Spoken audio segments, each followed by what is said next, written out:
वीतराग भय क्रोधा मन्मया मामुपाश्रिता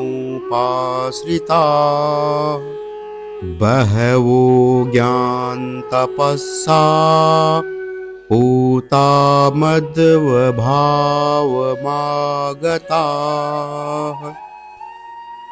भगवान कहते हैं, राग, भय और क्रोध से सर्वथा रहित मुझ में तत्लीन मेरे ही आश्रित तथा ज्ञान रूप तप से पवित्र हुए बहुत से भक्त मेरे स्वरूप को प्राप्त हो चुके हैं। आसक्ति, भय और क्रोध ये तीन प्रमुख मानसिक अवस्थाएं हैं जो मनुष्य को उसके आध्यात्मिक लक्ष्य से दूर करती है। भगवद गीता में भगवान श्री कृष्ण ने बताया कि जो व्यक्ति इन अवस्थाओं से मुक्त होकर पूर्ण रूप से भगवान में लीन होता है और उनकी शरण में आता है, वह आत्मा की शुद्धि और दिव्य प्रेम की प्राप्ति करता है। आसक्ति का अर्थ है किसी वस्तु, व्यक्ति या परिस्थिति के प्रति अत्यधिक लगाव। यह लगाव व्यक्ति को मोह और भ्रम में डाल देता है।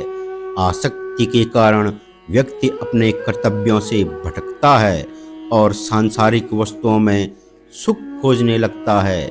भगवान श्री कृष्ण कहते हैं कि जब मनुष्य सांसारिक बंधनों से मुक्त होकर स्वयं को परमात्मा में समर्पित करता है, तभी वह सच्चे सुख और शांति का अनुभव करता है।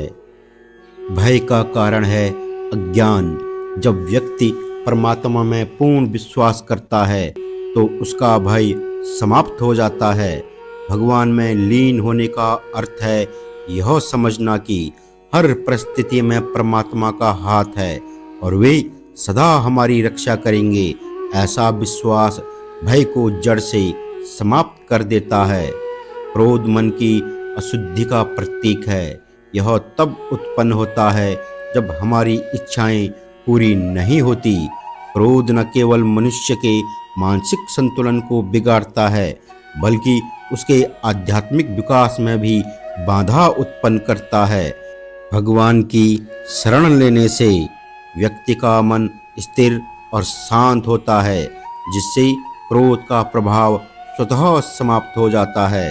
भगवान श्री कृष्ण कहते हैं, जब व्यक्ति स्वयं को पूरी तरह से भगवान में लीन करता है तो उसकी आत्मा शुद्ध हो जाती है।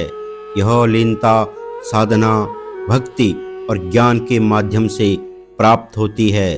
भगवान की शरण में आने का अर्थ है अपने अहंकार और सीमित सोच को त्याग कर अपने जीवन को भगवान के प्रति समर्पण करना। जब मनुष्य आसक्ति, भय और क्रोध से मुक्त होकर भगवान की शरण लेता है तो उसे भगवान का दिव्य प्रेम प्राप्त होता है। यह प्रेम सांसारिक प्रेम से परे है और आत्मा को परमात्मा से जोड़ता है। यह प्रेम मनुष्य को शांति, संतोष और आनंद प्रदान करता है जो स्थायी होता है। आसक्ति, भय और क्रोध से मुक्ति का मार्ग आत्मा की शुद्धि और दिव्य प्रेम की ओर ले जाता है। भगवान श्री कृष्ण का यह उपदेश हमें यह सिखाता है कि जब हम सांसारिक बंधनों को त्याग कर भगवान में समर्पित होते हैं तो हमारा जीवन सच्चे अर्थों में सफल हो जाता है। यही आध्यात्मिक जीवन का मूल उद्देश्य है।